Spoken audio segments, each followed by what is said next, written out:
Hello students, 6th സ്റ്റാൻഡേർഡിലേക്ക് എത്തിയിരിക്കുന്ന എല്ലാ കുട്ടികൾക്കും ഏറ്റവും ആദ്യമേ നല്ലൊരു അധ്യയന വർഷം ആശംസിക്കുകയാണ്. 5ാം ക്ലാസ്സിന്റെ പരീക്ഷ വളരെ നന്നായിട്ട് നിങ്ങൾ എഴുതി.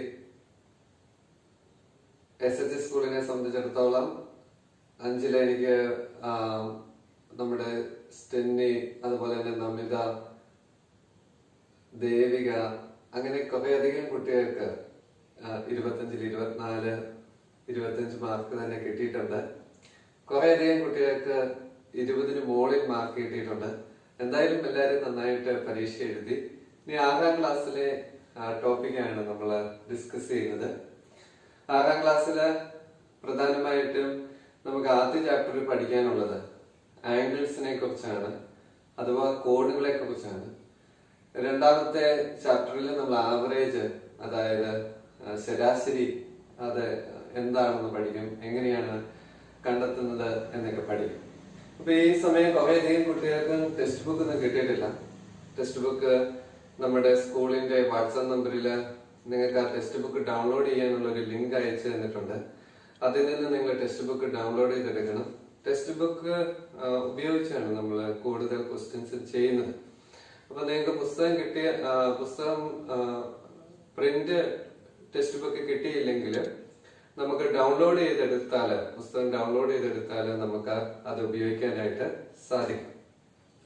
അപ്പൊ നമ്മൾ 6ാം ക്ലാസ്സില് പഠിക്കുന്ന ചാപ്റ്റർ ഞാൻ ബോർഡിൽ എഴുതിയിട്ടുണ്ട്. ആംഗിൾസ് അഥവാ കോണുകളെ കുറിച്ചാണ് പഠനം. ഓക്കെ, അപ്പം പഠിക്കുന്നതിന് മുമ്പ് തന്നെ കഴിഞ്ഞ വർഷം ഞാൻ പറഞ്ഞ ടോണിയുടെയും സോണിയുടെയും കഥ, അല്ലെങ്കിൽ നടന്ന സംഭവം തന്നെയാണല്ലോ, അതൊന്നും കൂടി നമ്മൾ ഓർമ്മിപ്പിക്കുകയാണ്. അപ്പൊ അവരെ കുറിച്ച് നമ്മൾ കണ്ടതാണ്. ടോണിയും സോണിയും ഈ ലോക്ക്ഡൌൺ കാലഘട്ടത്തിലും ഭയങ്കര കളിയാണ്, ഒട്ടും പഠിക്കുന്നില്ല. അപ്പം ഇവര് നേരത്തെ ഫുട്ബോളൊക്കെ കളിച്ച് അവരുടെ കാലൊക്കെ പ്രോബ്ലം ആയ കഥ നമ്മള് മനസ്സിലാക്കിയതാണ്. അത് കഴിഞ്ഞും മര്യാദക്ക് ഇരിക്കുന്നില്ല, വീണ്ടും കളിയോട് കളിയാണ്. അപ്പൊ ലോക്ക്ഡൌൺ കഴിഞ്ഞ് സ്കൂള് ജൂൺ 1-ന് തുറന്നതിന് ശേഷം വീണ്ടും കളി ആരംഭിച്ചു. മാത്സൊന്നും പഠിക്കുന്നില്ല. അപ്പൊ ഇവരുടെ പപ്പ എന്നെ ചെയ്തു, ഇവർക്ക് ഒരു അസൈൻമെന്റ് കൊടുത്തു. അസൈൻമെന്റ് ഇതാണ്: വീട്ടിലെ സർക്കുലർ ഷേപ്പിലുള്ള, അഥവാ വൃത്തരൂപത്തിലുള്ള പ്രധാനപ്പെട്ട കാര്യങ്ങൾ എന്തൊക്കെയാണ്, നിങ്ങൾ വൃത്തരൂപത്തിൽ നമ്മുടെ വീടുകളിൽ കാണുന്ന കാര്യങ്ങൾ എന്തൊക്കെയാണ് എന്ന് കണ്ടുപിടിക്കാൻ പറഞ്ഞു. അപ്പൊ ബോണിയെ സോണിയെ സംബന്ധിച്ച് രണ്ടുപേരും നല്ല വികൃതികളാണ്. അപ്പം പപ്പ അവരോട് ചോദിച്ചപ്പം തന്നെ, പപ്പ സാറാണ്, ഓക്കെ, സാർ ഇവരോട് ചോദിച്ചപ്പം തന്നെ ഇവര് അപ്പം തന്നെ എടുത്തൊരു ഒന്നാമത്തെ ആള് ബോഡി പറഞ്ഞു, ടയർ അല്ലെ, കാറിന്റെ ടയർ. അപ്പത്തേക്ക് സോണി ഭക്ഷണപ്രിയനാണ്, സോണിക്ക് ഫുഡ് എന്ന് വെച്ചാൽ പ്രധാനമാണ്. അവൻ പറഞ്ഞു പപ്പടത്തിന്റെ ഷേപ്പും സർക്കുലർ ഷേപ്പിലാണ്, വട്ടത്തിലാണ് ഇരിക്കുന്നത്. ഓക്കെ, അപ്പോഴേക്കും വീണ്ടും സോണി അടുത്തത് പറഞ്ഞു, ടോണി അടുത്തത് പറഞ്ഞു കോയിന്, ഇപ്പൊ 1 രൂപ കോയിൻ അല്ലെ 2 രൂപ കോയിൻ, ഇവയൊക്കെ സർക്കുലർ ഷേപ്പിലുള്ളവയാണ്. അപ്പോഴേക്കും വീണ്ടും സോണി പറഞ്ഞു ചപ്പാത്തി അല്ലെ, ഇൻസ്റ്റന്റ് ചപ്പാത്തീസ് എല്ലാം സർക്കുലർ ഷേപ്പിലാണ്. അങ്ങനെ വളരെ വ്യത്യസ്തമായ ഒരു 5-6 എണ്ണം അപ്പം തന്നെ അവർ ഐഡന്റിഫൈ ചെയ്തു. അപ്പൊ സർക്കുലർ ഷേപ്പിലുള്ള കാര്യങ്ങൾ അതെങ്ങനെ ഇരിക്കും എന്ന് നമുക്ക് മനസ്സിലാക്കാവുന്നതേ ഉള്ളൂ. കോയിന്റെ ഷേപ്പ് അല്ലെങ്കിൽ ഈ വാച്ചിന്റെ ഈ ഷേപ്പ്, അത് ഈ ഷേപ്പ് ആണല്ലോ സർക്കുലർ ഷേപ്പ് എന്ന് പറയുന്നത്. അപ്പൊ ഈ ബോണിയും സോണിയും കണ്ടെത്തിയ സർക്കുലർ ഷേപ്പ് നമ്മളുടെ ജീവിതത്തിൽ നമുക്ക് ഒരുപാട് കണ്ടെത്താൻ സാധിക്കും. അപ്പൊ നിങ്ങൾ വീട്ടിലിരുന്ന്, പ്രത്യേകിച്ച് വീട്ടിലിരിക്കുകയാണല്ലോ, വീട്ടിൽ ഏതൊക്കെയാണ് സർക്കുലർ ഷേപ്പിലുള്ളത് എന്ന് കണ്ടെത്തിയിട്ട് നോട്ട്ബുക്കിലൊന്നും എഴുതണ്ട, പരസ്പരം അനിയന്മാരോടൊക്കെ ഒന്ന് പറഞ്ഞാൽ മതി, അല്ലെ അനിയത്തിമാരോടൊക്കെ പറഞ്ഞാൽ മതി. സർക്കുലർ ഷേപ്പ് എന്താണ്, എങ്ങനെ ഇരിക്കും എന്നുള്ളത് നമ്മുടെ മനസ്സിലുണ്ടാകും. അപ്പൊ കുറെ കഴിയുമ്പോഴത്തേക്കും ടോണിയും സോണിയും ഈ സർക്കുലർ ഷേപ്പ് ഒക്കെ കണ്ടെത്തി കഴിഞ്ഞു. പിന്നെ സമയം കിടക്കുക. അപ്പം വീണ്ടും ഇവരുടെ പപ്പായ്ക്ക് ഇവർക്ക് മനസ്സിലായി, ഇവര് വീണ്ടും കളിക്കുവാണ്, വേറെ പഠിത്തത്തിന്റെ കാര്യത്തിലേക്കൊന്നും വരുന്നില്ല. അപ്പൊ അടുത്ത ആക്ടിവിറ്റി കൊടുക്കുകയാണ്. അടുത്ത ആക്ടിവിറ്റി ഇതാണ്, അല്ലെങ്കിൽ അടുത്ത ഒരു കാര്യം ഇവരോട് പറഞ്ഞു, നിങ്ങൾ എന്നാ ഈ സർക്കുലർ ഷേപ്പ് ഒന്ന് വരച്ചേ. അപ്പം സർക്കുലർ ഷേപ്പ് വരയ്ക്കാൻ നിങ്ങൾ പഠിച്ചിട്ടുണ്ട്, പ്രത്യേകിച്ച് 5ല് നിങ്ങൾ പഠിച്ചിട്ടുണ്ടല്ലോ. എങ്ങനെയാണ് സർക്കുലർ ഷേപ്പ് വരയ്ക്കുന്നത്? നമ്മുടെ ഇൻസ്ട്രുമെന്റ് ബോക്സില് അതിനുള്ള ഉപകരണമുണ്ട്. ഇപ്പൊ നിങ്ങളും ഇപ്പൊ ഈ വീഡിയോ ഒക്കെ കണ്ടോണ്ടിരിക്കുമ്പോ നിങ്ങൾ ഒരു പേപ്പറൊക്കെ എടുത്തു വെക്കണം, ഇൻസ്ട്രുമെന്റ് ബോക്സ് ഒക്കെ എടുത്തു വെക്കണം. ഇൻസ്ട്രുമെന്റ് ബോക്സ് ഒക്കെ എടുത്തു വെച്ചതിന് ശേഷം ഈ ബോഡിയും സോണിയൊക്കെ ചെയ്തതുപോലെ തന്നെ, നമ്മുടെ ടോണിയും സോണിയും ചെയ്തതുപോലെ തന്നെ നമുക്കും ഒരു സർക്കുലർ ഷേപ്പ് വരയ്ക്കണം. ഇപ്പൊ ഇവന്മാര് സർക്കുലർ ഷേപ്പ് വരച്ചു. ഇപ്പൊ ഈ ബോർഡിൽ ഞാനൊരു സർക്കുലർ ഷേപ്പ് വരച്ചിട്ടുണ്ട്. അപ്പൊ ഇതുപോലത്തെ കോമ്പസ് ഒക്കെ എടുത്തിട്ട് എന്ത് ചെയ്യണം? കോമ്പസ് നമ്മള് ഒരു പേപ്പർ എടുക്കണം. പേപ്പറിൽ എവിടെയാണോ നിങ്ങള് സെന്റർ ആയിട്ട് ഉദ്ദേശിക്കുന്നത് ആ സെന്ററിലായിരിക്കണം ഈ കോമ്പസ് കുത്തി വരേണ്ടത്. അതിനുശേഷം ഇതിന് രണ്ടിനും ഒരേ ഹൈറ്റിലായിരിക്കും. നമ്മളിങ്ങനെ ഇവിടെ വെച്ച് നോക്കണം. നിങ്ങൾ അത് വരയ്ക്കാൻ പഠിച്ചിട്ടുണ്ട് അല്ലെ? സർക്കുലർ ഷേപ്പ് ഒക്കെ വരയ്ക്കാൻ പഠിച്ചിട്ടുണ്ട്. ഞാനപ്പോ വലിയ ഒരു കോമ്പസ് എടുത്തിട്ടുണ്ട്. ഈ വലിയ കോമ്പസ് എടുത്തിട്ട് ഞാൻ ഈ കോമ്പസ് ഉപയോഗിച്ചിട്ടാണ് ഒരു സർക്കുലർ ഷേപ്പ് ഇവിടെ വരച്ചേക്കുന്നത്. അപ്പൊ ആ സെന്ററിൽ നമ്മളിങ്ങനെ ഫിക്സ് ചെയ്തു. അതിനുശേഷം റൊട്ടേറ്റ് ചെയ്യുമ്പോൾ ഇവിടെ എന്ത് വരും?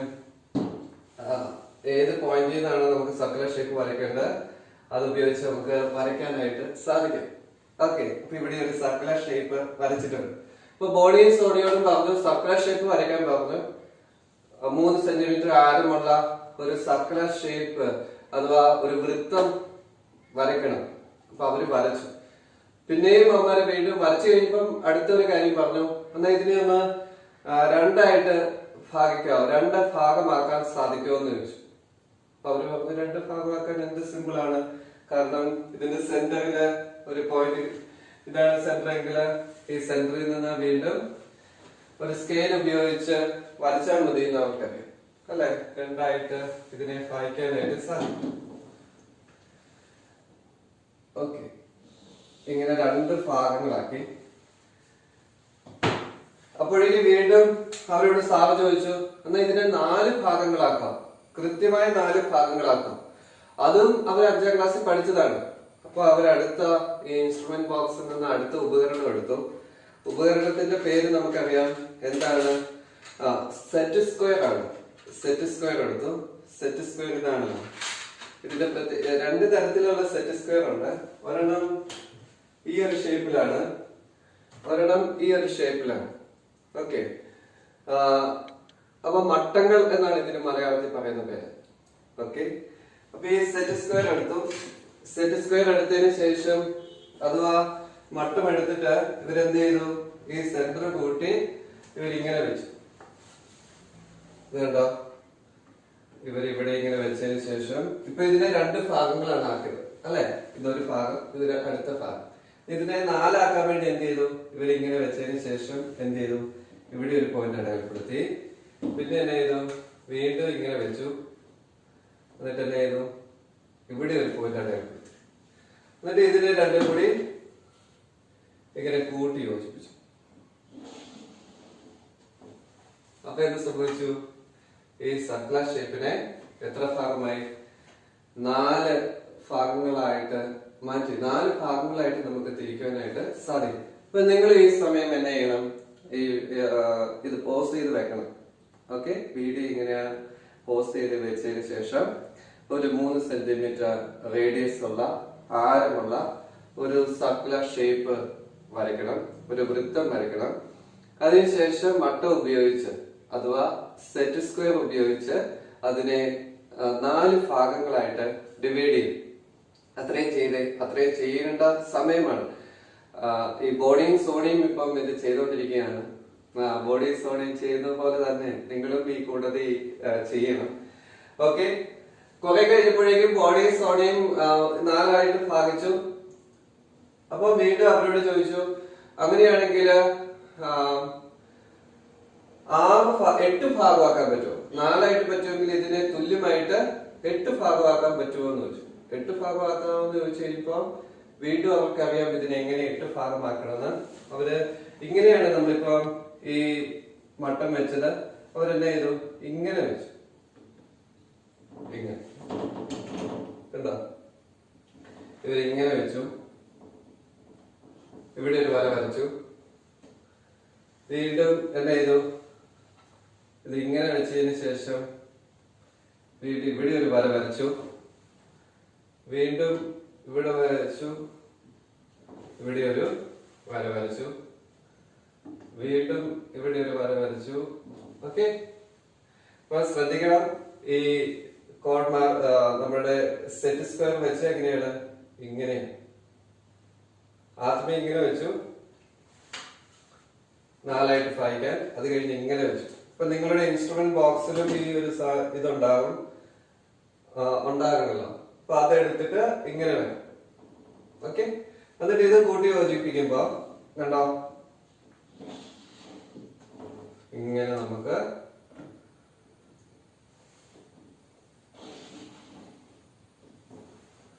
ഇപ്പൊ എത്ര എണ്ണം ഉണ്ട്? 1 2 3 4 5 6 7 8. അപ്പോഴേക്കും ഇവരെ ഈ സർക്കുലർ ഷേപ്പിനെ, ഈ വൃത്തത്തെ 8 ഭാഗങ്ങളായിട്ട് മാറ്റുവാനായിട്ട് സാധിച്ചു. അപ്പൊ വീണ്ടും അവരോട് സാധിച്ചു വെച്ചു, ഈ ഇതിനെ ഇപ്പൊ 8 ഭാഗങ്ങളാണല്ലോ ആക്കുന്നത്. ഓക്കെ, അങ്ങനെയാണെങ്കിൽ ഇതിനെ 12 ഭാഗങ്ങളാക്കാൻ പറ്റും. അപ്പൊ അവർക്ക് അവരതിനെ കുറിച്ച് ചിന്തിച്ചു. അതുപോലെ തന്നെ അവർക്ക് കൊടുത്തൊരു അസൈൻമെന്റ് ഇതായിരുന്നു. അവരോട് ആദ്യമേ 2 ആക്കാൻ പറഞ്ഞു, 2 ആക്കി. അവര് 4 ആക്കാൻ പറഞ്ഞു, 4 ആക്കി. അത് കഴിഞ്ഞ് അവരോട് 8 ആക്കാൻ പറഞ്ഞു, അവര് 8 ആക്കി. അടുത്ത അവരുടെ അസൈൻമെന്റ് എന്ന് പറയുന്നത് നിങ്ങൾ 6 ഭാഗമാക്കണം, അതുപോലെ തന്നെ 12 ഭാഗമാക്കണം എന്ന് പറഞ്ഞു. 6 12 ആക്കണം എന്ന് പറഞ്ഞു. അപ്പോഴേക്കും അവർ 6 ഭാഗമാക്കാൻ വേണ്ടി അവർ ഇതുപോലെ ഈ ഒരു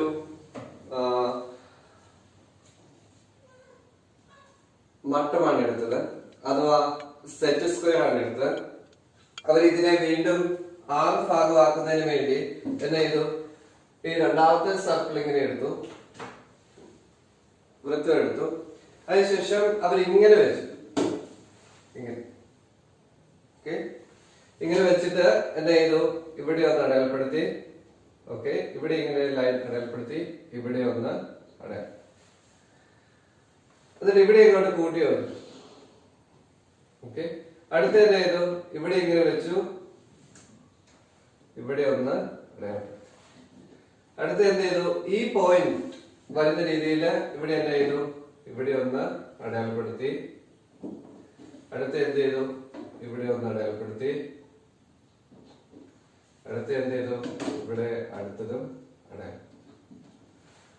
അപ്പൊ എത്ര വന്നു നോക്കിയേ, 1 ആയി, 2 ഭാഗങ്ങളായി,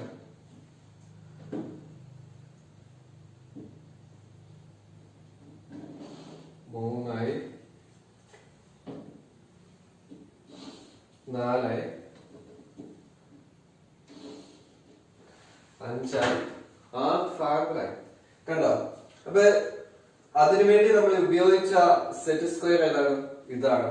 ഇത് എങ്ങനെയാണ് വെച്ചതെന്ന് ശ്രദ്ധിച്ചോ, ഇങ്ങനെയാണ് വെച്ചത്.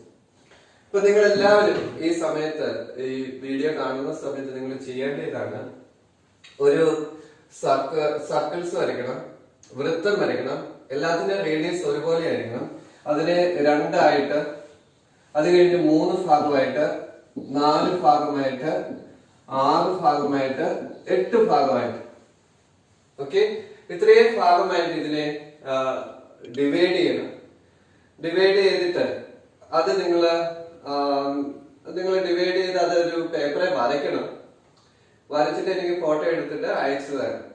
ഓക്കെ, അതാണ് ഒന്നാമത്തെ അസൈൻമെന്റ്. അപ്പൊ ഇവിടെയൊക്കെ നമ്മൾ ശ്രദ്ധിക്കേണ്ട ഒരു കാര്യം, ഇതിനെ, ഈ സർക്കിൾസിനെ നമ്മൾ 6 ഭാഗമാക്കുന്നു, അല്ലെങ്കിൽ ഏറ്റവും ആദ്യമേ നമ്മള് പകുതിയാക്കി, അല്ലെ? അത് കഴിഞ്ഞ് 4 ഭാഗമാക്കി, അത് കഴിഞ്ഞ് 8 ഭാഗമാക്കി. അപ്പൊ ഇവിടെയൊക്കെ നിങ്ങൾ ശ്രദ്ധിച്ചാല് ഈ 2 വരകൾ തമ്മിലുള്ള അളവ് വ്യത്യാസമായിരിക്കും, അല്ലെ?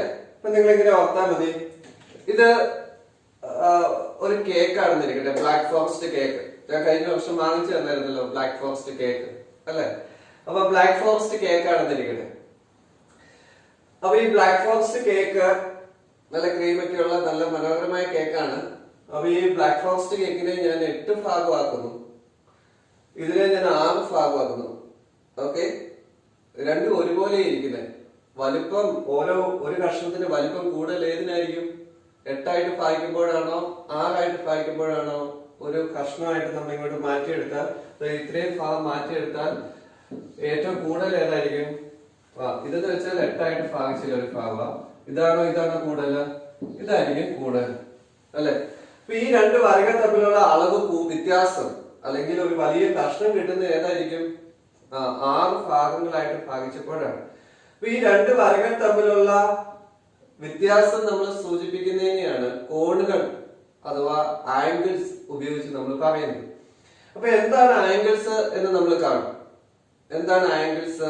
ആംഗിൾസിന്റെ ഇമ്പോർട്ടൻസ് എന്താണ്?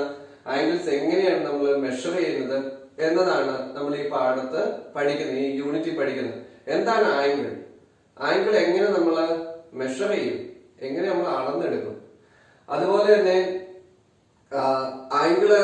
ഒരു ആംഗിള് നമുക്ക് കിട്ടിയിട്ടുണ്ടെങ്കിൽ ആ ആംഗിൾ ഉപയോഗിച്ച് നമുക്ക് എങ്ങനെയാണ് വരയ്ക്കാൻ സാധിക്കുന്നത്? ഈ രണ്ട് ലൈൻസിനെ ഇത്ര ആംഗിളിൽ വരയ്ക്കണം എന്നൊക്കെ പറഞ്ഞാൽ എങ്ങനെയാണ് വരയ്ക്കാൻ സാധിക്കുന്നത് എന്നതാണ് നമ്മൾ ഈ ചാപ്റ്ററിൽ പഠിക്കുന്നത്.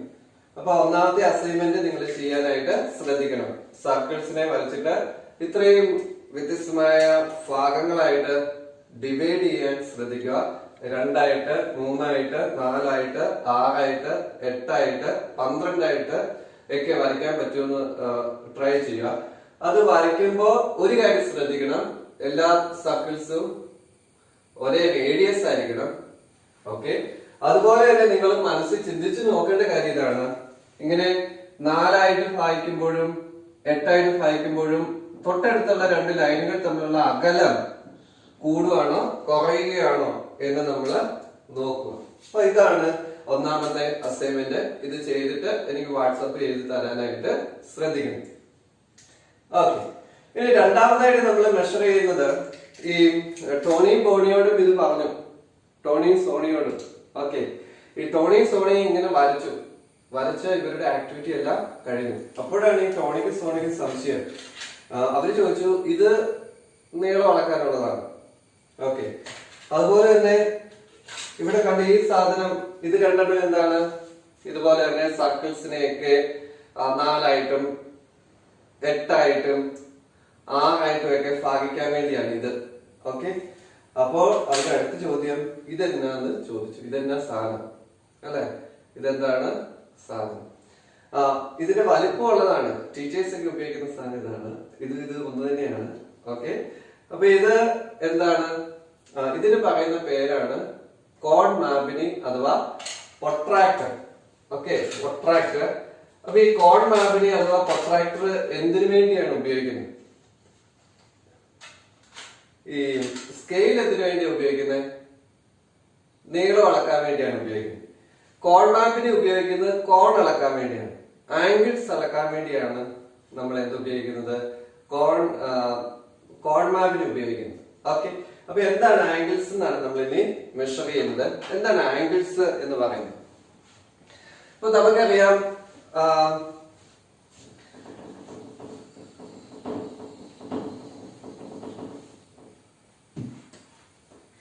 നിങ്ങള് ചെറിയ ക്ലാസ്സുകളിൽ, അതായത് 5ാം ക്ലാസ് നിങ്ങൾ പഠിച്ചിട്ടുണ്ട്, രണ്ട് ലൈൻസുകൾ ഒരുമിച്ച് ചേരുമ്പോ, ഒരു പോയിന്റിൽ ഒരുമിച്ച് ചേരുമ്പോ അവ തമ്മിൽ ഒരു ആംഗിൾസ് ഫോം ചെയ്യപ്പെടുന്നു അഥവാ കോൺ ഫോം ചെയ്യപ്പെടുന്നു എന്ന് നിങ്ങൾ പഠിച്ചിട്ടുണ്ട്. അതാണ് നമ്മൾ എഴുതിയത്. 2 lines meeting at A point form an angle. അപ്പൊ രണ്ട് ലൈൻസ് നമുക്ക് നോക്കാം.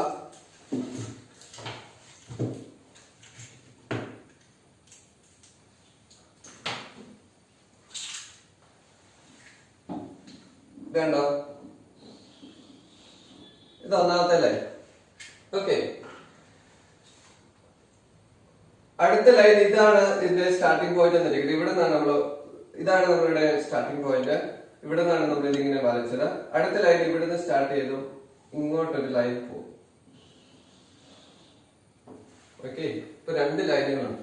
അപ്പൊ 2 ലൈനുകൾ ഫോം ചെയ്യുമ്പോ ഇവരുടെ ഇടയിൽ ഒരു കോൺ രൂപപ്പെടുന്നു, ഒരു ആംഗിൾസ് രൂപപ്പെടുന്നു. ഇവരുടെ ഇടയിൽ ഫോം ചെയ്യപ്പെടുന്ന ഈ അളവാണ് നമ്മൾ ആംഗിൾസ് അഥവാ കോൺ എന്ന് പറയുന്നത്. അപ്പൊ എന്തായിരിക്കും ഈ കോൺ? അഥവാ ആംഗിൾസിന്റെ പ്രത്യേകത, ഈ കോൺ എന്നുള്ളതിന്റെ പ്രത്യേകത എന്തായിരിക്കും? യഥാർത്ഥത്തിൽ ഇതിന് നമ്മൾ പറഞ്ഞാല് നമുക്ക് ഈ ലൈനിന് പേര് കൊടുക്കാം. അത് ഇന്ന് പഠിച്ചിട്ടുള്ളതാണ്. ഇത് ഒ എ എന്നുള്ള ലൈൻ ആണെന്നിരിക്കട്ടെ, ഇത് ഒ ബി എന്നുള്ള ലൈൻ ആണെന്നിരിക്കട്ടെ. അപ്പൊ ഈ ഒ എ എന്ന ലൈനും ഒ ബി എന്ന് പറയുന്ന രണ്ട് ലൈനുകൾ, ഈ ഒ എ എന്ന് പറയുന്ന ലൈനെ അപേക്ഷിച്ച് ഒ ബി എന്ന് പറയുന്ന ലൈൻ എത്രമാത്രം മാറിയാണ് നിൽക്കുന്നത്, എത്രമാത്രം അകലെയാണ് നിൽക്കുന്നത് എന്നതാണ് നമ്മൾ കോൺ ഉപയോഗിച്ച് പറയുന്നത്. ഇപ്പൊ നിങ്ങൾ ഒരു ദൂരം പറയാണ്, ഇതൊരു പോയിന്റ്, ഓക്കെ, എ എന്ന് പറയുന്ന പോയിന്റ്, ഇത് ബി എന്ന് പറയുന്ന പോയിന്റ്. അപ്പൊ നമ്മൾ പറയാണ് ഇവിടെ തൊട്ട് ഇവിടെ വരെ 2 മീറ്റർ അകലെയാണ്. അപ്പൊ നമുക്ക് എങ്ങനെ പറയാൻ സാധിക്കും? ബി എന്ന് പറയുന്ന ഒരു പോയിന്റ്, അല്ലെങ്കിൽ ബിയിൽ ഒരാൾ നിൽക്കുന്നുണ്ടെന്നിരിക്കും. ഓക്കെ, ബിയിൽ ഇപ്പൊ സിയ നിൽക്കുന്നുണ്ടെന്നിരിക്കട്ടെ, സിയ. എ നിൽക്കുന്നത് ആരാണ്? ദേവികയാണെന്നിരിക്കട്ടെ. അപ്പൊ ദേവികയെ അപേക്ഷിച്ച് സിയ എത്ര മീറ്റർ അകലെയാണ്? 2 മീറ്റർ അകലെയാണ് എന്ന് പറയാൻ സാധിക്കും. ദേവിക ഇവിടെ നിൽക്കുന്നു, സിയ ഇവിടെ നിൽക്കുന്നു. ദേവികയെ അപേക്ഷിച്ച് ദേവികയെ റിലേറ്റ് ചെയ്ത് നോക്കിയാൽ സിയ നിൽക്കുന്നത് 2 മീറ്റർ അകലെയാണ്. ഇനി ഇവിടെയാണ് ദേവിക നിൽക്കുന്നതെന്നിരിക്കട്ടെ, ഈ ഒരു പോയിന്റ്. സിയ നിൽക്കുന്നത് ഈ ഒരു പോയിന്റിലാണെന്നിരിക്കട്ടെ. ഓക്കെ, അപ്പം നമുക്ക് പറയാൻ സാധിക്കും ഇവിടെ നിന്ന് ഇങ്ങോട്ട് 2 മീറ്റർ അകലെ നമുക്ക് മെഷർ ചെയ്ത് പറയുന്നതിനുള്ള ബുദ്ധിമുട്ടുകളുണ്ട് അല്ലെ. ഇവിടെ നമുക്ക് മീറ്ററിൽ പറയാൻ സാധിക്കുന്നത് ഒരു ലീനിയർ ലൈൻ ആയതുകൊണ്ടാണ്, ഒരു നേർരേഖ ആയതുകൊണ്ടാണ്. എന്നാൽ ഈ ഒരു പോയിന്റും ഈ ഒരു പോയിന്റും തമ്മിലുള്ള അകലം എത്രമാത്രം ഉണ്ട് എന്ന് നമുക്ക് മെഷർ ചെയ്യണമെങ്കിൽ മീറ്റർ സ്കെയിൽ ഉപയോഗിച്ച് പറ്റില്ല. ഓക്കെ, അപ്പൊ അതിനുവേണ്ടി നമ്മൾ ഉപയോഗിക്കുന്നത് എന്താണ്? കോണാണ്. ഇതിനെ അപേക്ഷിച്ച്, ഈ ലൈനെ അപേക്ഷിച്ച് ഈ ലൈൻ എത്രമാത്രം മാറിയാണ് നിൽക്കുന്നത് എന്ന് നമുക്ക് കണ്ടെത്തുന്നത്, ഉപയോഗിക്കുന്നത് ഏത് ഉപകരണമാണ്? മീറ്റർ സ്കെയിൽ അല്ല, മറിച്ച് എന്താണ്? ഈ ഉപകരണമാണ്. പ്രൊട്രാക്ടർ എന്ന് പറയുന്ന ഉപകരണം വെച്ചിട്ടാണ് നമ്മൾ പറയുന്നത്. എത്ര മീറ്റർ മാറി എന്നല്ല അപ്പൊ നമ്മൾ പറയുന്നത്. ഇതിനെ അപേക്ഷിച്ച് ഇത് ഇത്ര ഡിഗ്രി മാറിയാണ് നിൽക്കുന്നത്, ഈ ലൈനെ അപേക്ഷിച്ച് ഇത്ര മാത്രം മാറിയാണ്. ഒ എ എന്ന് പറയുന്ന ലൈനെ അപേക്ഷിച്ച് ഒ ബി എന്ന് പറയുന്ന ലൈൻ ഇത്രമാത്രം മാറിയാണ് നിൽക്കുന്നത് എന്നുള്ള അളവ് തരുന്നതാണ് യഥാർത്ഥത്തിൽ എന്ത്? ഈ പ്രൊട്രാക്ടർ അഥവാ കോൺ മാപ്പിനെ ഉപയോഗിച്ച് നമ്മൾ ചെയ്യുന്നത്. അപ്പൊ നമ്മൾ കണ്ട കാര്യം ഇതാണ്, 2 ഡിഫറെന്റ് ലൈൻസ് ഒരു പർട്ടിക്കുലർ പോയിന്റിൽ ഒരുമിച്ച് ചേരുമ്പോൾ അവിടെ ഒരു കോൺ രൂപപ്പെടും. ആ കോൺ ഉപയോഗിച്ച് നമ്മൾ എന്താണ് അളക്കുന്നത്? കോൺ ഉപയോഗിച്ച് അളക്കുന്നത് ഒന്നാമത്തെ ലൈനെ അപേക്ഷിച്ച്, ഫസ്റ്റ് ലൈനെ അപേക്ഷിച്ച് സെക്കൻഡ് ലൈൻ, രണ്ടാമത്തെ ഈ ലൈൻ അഥവാ രണ്ടാമത്തെ ഈ വര എത്രമാത്രം മാറിയാണ് നിൽക്കുന്നത് എന്നുള്ള അളവാണ് യഥാർത്ഥത്തിൽ കോൺ മാപ്പിനെ ഉപയോഗിച്ച് അഥവാ പ്രൊട്രാക്ടർ ഉപയോഗിച്ച് നമ്മൾ അളക്കുന്നത്. ഇപ്പൊ ഈ പാഠത്ത് നമ്മൾ പഠിക്കുന്നത്, ഈ ചാപ്റ്റർ യൂണിറ്റ് നമ്മൾ പഠിക്കുന്ന പ്രധാനപ്പെട്ട കാര്യം, ഇത് എങ്ങനെ നമുക്ക് അളക്കാൻ സാധിക്കും? ഈ പ്രൊട്രാക്ടർ ഉപയോഗിച്ച് നമുക്ക് എങ്ങനെയാണ് ഈ കോൺ അളക്കാൻ സാധിക്കുന്നത്? രണ്ടാമത് പഠിക്കുന്ന കാര്യം, നമുക്കൊരു ആംഗിൾ തരികയാണ്, നമുക്കൊരു വാല്യൂ തരികയാണ്. ഒന്നാമത്തെ ലൈനെ അപേക്ഷിച്ച് 65 ഡിഗ്രി മാറിയാണ് രണ്ടാമത്തെ ലൈനെങ്കിൽ അതെങ്ങനെ നമുക്ക് അടയാളപ്പെടുത്താൻ സാധിക്കും? അതോടുകൂടി ഈ യൂണിറ്റ് തീരും. അപ്പൊ ഒന്നാമത് നമ്മൾ പഠിക്കാൻ പോകുന്ന കാര്യം, ഇത് എങ്ങനെ മെഷർ ചെയ്യാം? ഈ പ്രൊട്രാക്ടർ ഉപയോഗിച്ച് നമുക്ക് ഇതിനെ എങ്ങനെ മെഷർ ചെയ്യാം? ഈ ലൈനെ അപേക്ഷിച്ച് ഈ ലൈൻ എത്രമാത്രം മാറിയാണ് നിൽക്കുന്നത് എന്ന് നമുക്ക് എങ്ങനെ മെഷർ ചെയ്യും? മീറ്റർ സ്കെയിൽ ഉപയോഗിച്ച് നമ്മൾ മെഷർ ചെയ്യുമ്പോൾ സെന്റിമീറ്ററിലാണ് പറയുന്നത്, അല്ലെങ്കിൽ ഇവിടെ നിന്ന് ഇവിടെ വരെ 2 മീറ്റർ അകലെയാണ്, അല്ലെങ്കിൽ 200 സെന്റിമീറ്റർ മാറിയാണ് നിൽക്കുന്നത് എന്ന് നമുക്ക് പറയാൻ സാധിക്കും. എന്നാൽ ഇവിടെ നമ്മൾ പറയുമ്പോൾ നമ്മളത് ഉപയോഗിക്കുന്ന വാക്ക് ഡിഗ്രിയാണ്. എത്ര ഡിഗ്രി മാറിയാണ് നിൽക്കുന്നത് എന്നാണ് നമ്മൾ പറയുന്നത്. അപ്പൊ ഇവിടെ നമ്മളൊരു ലൈൻ വരയ്ക്കുകയാണ്, ഇത് ഒരു ലൈൻ, ഇതൊരു ലൈൻ, ഇതാണ് ഒരു സ്റ്റാർട്ടിംഗ് പോയിന്റ്. ഈ OC എന്ന ലൈനെ അപേക്ഷിച്ച് OD എന്ന ലൈൻ എത്രമാത്രം മാറിയാണ് നിൽക്കുന്നത് എന്ന് ഐഡന്റിഫൈ ചെയ്യാൻ വേണ്ടി നമ്മൾ എന്ത് ചെയ്യണം? ഇവിടെ ഒരു ആരോ മാർക്ക് കണ്ടോ? ഈ ആരമാർക്ക് നിങ്ങളുടെ പ്രൊട്രാക്ടർ എല്ലാവരും നിങ്ങൾ എടുത്തു നോക്കണം. നിങ്ങൾ പ്രൊട്രാക്ടറിൽ എടുക്കുമ്പോൾ ഇതിന്റെ കൃത്യം നടുക്കായിട്ട് ഒരു ലൈൻ കാണും. ഓക്കെ, ആ പ്രൊട്രാക്ടറിന്റെ ഈ നടുക്കായിട്ടുള്ള ഈ ലൈൻ നമ്മൾ എന്ത് ചെയ്യണം? ഈ സെന്ററിൽ കൊണ്ടുപോയി വെക്കണം. ഇങ്ങനെ ഈ ലൈൻ എവിടെയായിരിക്കണം? ഈ സെന്ററിലായിരിക്കണം വെക്കട്ടെ. സെന്റർ എന്ന് ഉദ്ദേശിക്കുന്നത് എന്താണ്? ഈ രണ്ട് വരകൾ കൂടി ചേർന്നേക്കുന്ന പോയിന്റ് ഏതാണ്? ആ പോയിന്റിലായിരിക്കണം വെക്കേണ്ടത്. അപ്പൊ ഈ പ്രൊട്രാക്ടറിന്റെ ഈ സെന്റർ പോയിന്റ് ഈ ലൈൻ കൊണ്ട് നമ്മൾ വെച്ചു. ഓക്കെ, ഇനി നമ്മൾ മെഷർ ചെയ്യാണ്. മെഷർ ചെയ്യുന്ന സമയത്ത് നമ്മൾ പറഞ്ഞു ലീനിയർ വാല്യൂസ് ആണെങ്കിൽ, അതായത് നേർരേഖയിലുള്ള വാല്യൂസ് ആണെങ്കിൽ സെന്റിമീറ്ററിലോ മീറ്ററിലാണ് മാറുന്നത്. എന്നാൽ ഈ കോൺ ഉപയോഗിച്ച് നമ്മൾ മെഷർ ചെയ്യുന്ന സമയത്ത് അഥവാ പ്രൊട്രാക്ടർ ഉപയോഗിച്ച് ആംഗിൾസ് അഥവാ കോൺ നമ്മൾ മെഷർ ചെയ്യുമ്പോൾ അത് നമ്മൾ പറയുന്നത് 25 സെന്റിമീറ്റർ 30 സെന്റിമീറ്റർ മാറി എന്നല്ല, ഡിഗ്രിയിലാണ് പറയുന്നത്. അപ്പൊ ഇവിടെ കാണാം, ഇവിടെ നിന്ന് എന്തുമാത്രം മാറിയാണ് എന്ന് നമുക്ക് കാണും. ഈ പ്രൊട്രാക്ടറിൽ നമ്മൾ ഓരോ ലൈൻസുകൾ കാണാം. ഓരോ ലൈൻസും സൂചിപ്പിക്കുന്നത് ഓരോ ഡിഗ്രീനെയാണ്. 1 ഡിഗ്രി അല്ലെങ്കിൽ 2 ഡിഗ്രി, അങ്ങനെ ഓരോ ഡിഗ്രീസ് ആണ്. അപ്പൊ ഇവിടെ പ്രൊട്രാക്ടർ നിങ്ങൾ കയ്യിലെടുത്ത് നോക്കുമ്പോൾ നിങ്ങൾക്ക് മനസ്സിലാക്കാം, ഇവിടെ 0, 10, 20, 30, 40, 50, 60 അങ്ങനെ ഒരു ലൈൻ പാസ് ചെയ്യുന്നുണ്ട്. അതിന്റെ തൊട്ടപ്പുറത്തായിട്ട് 180, 170, 160 എന്നും വീണ്ടും ഒരു ലൈൻ പാസ് ചെയ്യുന്നുണ്ട്. അപ്പൊ നമ്മൾ ശ്രദ്ധിക്കേണ്ട കാര്യം, ഏത് ലൈനാണോ നമ്മൾ വെക്കുന്നത്. ഇപ്പൊ നമ്മളിങ്ങനെ പ്രൊട്രാക്ടർ സെന്ററിൽ വെച്ചു, അത് കഴിഞ്ഞ് ഏത് സൈഡിലേക്കാണ് ലൈൻ പാസ് ചെയ്യുന്നത്? ഇപ്പൊ ഈ സൈഡിലേക്കാണ് ലൈൻ പാസ് ചെയ്യുന്നത് അല്ലെ? ആ സൈഡിൽ നിന്നായിരിക്കണം എണ്ണാൻ തുടങ്ങേണ്ടത്. മനസ്സിലായോ? ഈ സൈഡിൽ നിന്നാണ് നമ്മൾ എന്ത് ചെയ്യേണ്ടത്? എണ്ണാൻ തുടങ്ങേണ്ടത്. അപ്പൊ ഇവിടെ നിന്നാണ് 180 എന്നല്ലല്ലോ എണ്ണാൻ തുടങ്ങുന്നത് അല്ലെ? 0യിൽ നിന്നാണ് സ്റ്റാർട്ട് ചെയ്യേണ്ടത്. അപ്പൊ ഇവിടെ 0 ഉണ്ട്, ഇവിടെ 0 ഉണ്ട്. അപ്പൊ നമ്മൾ എവിടെയായിരിക്കണം? ഏത് സൈഡിൽ നിന്നായിരിക്കണം 0 എണ്ണാൻ തുടങ്ങേണ്ടത്? അളക്കാൻ തുടങ്ങേണ്ടത്? എങ്ങോട്ടാണോ ലൈൻ പാസ് ചെയ്യുന്നത് ആ സൈഡിൽ നിന്നായിരിക്കണം എണ്ണേണ്ടത്. അപ്പൊ ഇവിടെ നിന്ന് എണ്ണി വരുമ്പോ നോക്കിയേ, 0, 10, 20, 30. 30 ആയപ്പോഴേക്കും ആ 30 എന്ന് പറഞ്ഞ ലൈനിന്റെ നേരെയാണ് എന്ത് പാസ് ചെയ്തേക്കുന്നത്? ഈ ലൈൻ പാസ് ചെയ്തേക്കുന്നത്.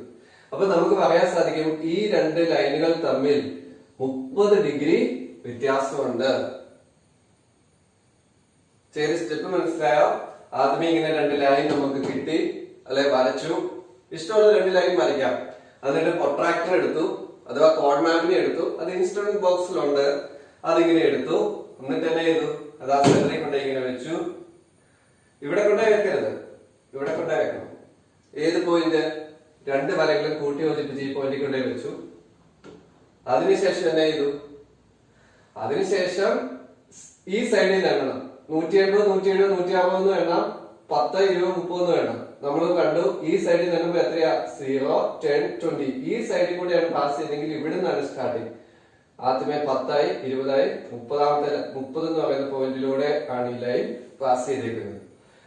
അപ്പൊ ഇങ്ങനെയാണ് നമുക്ക് കോൺ അളക്കാൻ സാധിക്കുന്നത്. ഞാൻ പറഞ്ഞ കാര്യങ്ങൾ ഇതൊക്കെയാണ്.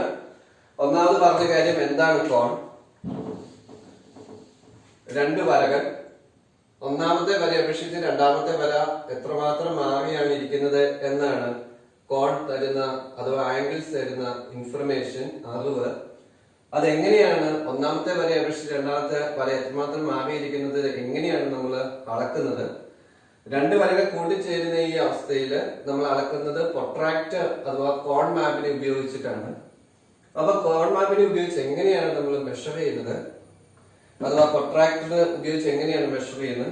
പ്രൊട്രാക്ടർ എടുക്കുന്നു, രണ്ട് വരകളും കൂട്ടി യോജിപ്പിക്കുന്ന സ്ഥലത്ത് പ്രൊട്രാക്ടർ വെച്ചു. എന്നിട്ട് എന്ത് ചെയ്യണം? ഈ സൈഡിലേക്ക് അളന്ന് നോക്കുക. ഈ സൈഡിലാണ് 0 സ്റ്റാർട്ട് ലൈൻ പാസ് ചെയ്യുന്നത്. അതുകൊണ്ട് ഇവിടെ നിന്നാണ് എണ്ണേണ്ടത്. 0, 10, 20, 30, 40. അപ്പൊ നമുക്ക് മനസ്സിലായി ഈ രണ്ട് വരകൾ തമ്മിൽ എത്രമാത്രം വ്യത്യാസമുണ്ട്. 40 സെന്റിമീറ്റർ അല്ല, എന്താണ് 40 ഡിഗ്രി. അപ്പൊ കോൺ അടയാളപ്പെടുത്താൻ വേണ്ടി ഇവിടെ മോഡിലായിട്ട് ഒരു ചെറിയ വട്ടം ഇടണം. ഡിഗ്രി എത്രയുണ്ട് എന്നാണ് നമ്മൾ കാണുന്നത്. അപ്പൊ ഇങ്ങനെയാണ് കോൺ അളക്കുന്നത്. ഇതാണ് ഈ പാഠത്തിന്റെ ആദ്യ ഭാഗത്ത് നമുക്ക് പഠിക്കാനുള്ളത്.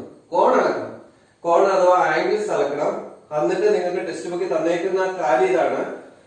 പ്രൊട്രാക്ടർ ഉപയോഗിച്ച് അളക്കാൻ വേണ്ടി ഒരുപാട് പിക്ചേഴ്സ് ടെക്സ്റ്റ് ബുക്കിൽ തന്നിട്ടുണ്ട്. ഓക്കെ, അപ്പൊ അത് നിങ്ങൾ അളക്കാനായിട്ട് ശ്രദ്ധിക്കണം. അപ്പൊ നമുക്ക് ഒന്ന് രണ്ട് രീതിയിൽ അളക്കുന്നത് എങ്ങനെയാണെന്ന് നോക്കാം. ഇപ്പൊ ഇങ്ങനെ ഒരു ലൈനാണ് തിരിക്കുന്നത്, ഇങ്ങനെ ഒരു ലൈൻ.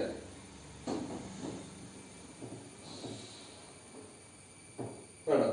ഇപ്പൊ ഈ സൈഡിലാണ് ലൈൻ വന്നേക്കുന്നത് അല്ലെ. ഇത് നിങ്ങൾ 5ാം ക്ലാസ്സിൽ കുറച്ച് ഭാഗം പഠിച്ചിട്ടുണ്ട്. ഇതിന് പേരൊക്കെ ഇടാൻ പഠിച്ചിട്ടുണ്ടല്ലോ. ഇത് സെന്റർ ഓഫ്, ഇഷ്ടമുള്ള പേരിടാം. A L. അപ്പൊ ഈ കോൺ, ഈ രണ്ട് വരകൾ തമ്മിലുള്ള വ്യത്യാസം എത്രയാണ്, അഥവാ ആംഗിൾ എത്രയാണ് എന്ന് കണ്ടുപിടിക്കണം. ഈ വരയെ അപേക്ഷിച്ച് ഈ ഒ എൽ എന്ന് പറയുന്ന വര എത്രമാത്രം മാറിയാണ് കിടക്കുന്നത് എന്നാണ് നമ്മൾ കണ്ടെത്തുന്നത്. അത് കണ്ടെത്താൻ വേണ്ടി എന്ത് ചെയ്യണം? കോൺ മാപ്പിനെ എടുത്തു, അഥവാ പ്രൊട്രാക്ടർ എടുത്തു, ഈ ആരോ മാർക്കുള്ള കൃത്യമായ സെന്റർ കൊണ്ടുപോയി ഇവിടെ വെച്ചു. ഓക്കെ, അപ്പൊ ഇവിടെ നിന്ന് ഈ ലൈൻ പാസ് ചെയ്യുന്നിടത്തൂടെ തന്നെ ആയിരിക്കണം പാസ് ചെയ്ത്, ഇങ്ങനെ കൊണ്ടേ വെക്കരുത്. ഓക്കെ, ഈ താഴെ ഒരു പ്രൊട്രാക്ടറിന് താഴെ ഒരു ലൈൻ ഉണ്ടല്ലേ, ആ ലൈൻ ഇതിനോട് ചേർന്നായിരിക്കണം, ആ സീറോയിലായിരിക്കണം നിൽക്കേണ്ടത്. താഴത്തെ ലൈൻ എപ്പോഴും പാസ് ചെയ്യുന്നത് 0 ഡിഗ്രിയിലാണല്ലോ, 0യിലൂടെയാണ്. അവിടെ നിന്ന് ഇങ്ങനെ നോക്കിയപ്പോ നമുക്ക് ഇവിടെ അറിയാം, ഇവിടെ 180 170 ഉണ്ട്, നമ്മൾ കണ്ടു. അതല്ല, ഈ സൈഡിലേക്കാണ്. അപ്പൊ എവിടെ നിന്നായിരിക്കണം വേണ്ടത്? 0യിൽ നിന്നാണ്. 0 10 20 30 40 50 55. ഈ രണ്ട് ലൈനുകൾ തമ്മിലുള്ള വ്യത്യാസത്തിലായിരിക്കും 55 ഡിഗ്രി ആയിരിക്കും. അപ്പൊ എങ്ങനെയാ 55 വന്നേ? നമ്മൾ നോക്കിയാൽ മനസ്സിലാവും. ഇവിടെ നിന്നിട്ട് ഇവിടം വരെ 10 ആണ് അല്ലെ. നിങ്ങളുടെ കോഡ് മാപ്പിനെയും പ്രൊട്രാക്ടറിൽ നോക്കിയാലും 0 to 10 ഇടയ്ക്ക് 10 ചെറിയ കുഞ്ഞു ലൈൻസിനെ കാണാൻ സാധിക്കും. ആ ഓരോ കുഞ്ഞു ലൈൻസ് സൂചിപ്പിക്കുന്ന ഓരോ ഡിഗ്രീനെയാണ്. ഇപ്പൊ ഇതിന്റെ ടോട്ടൽ നമുക്ക് മെഷർ ചെയ്താൽ ഇതൊരു സർക്കുലർ ഷേപ്പിന്റെ പകുതിയാണ്. അതായത് ഇത് 180 ഡിഗ്രിയാണ്. 180 ഡിഗ്രി നമുക്ക്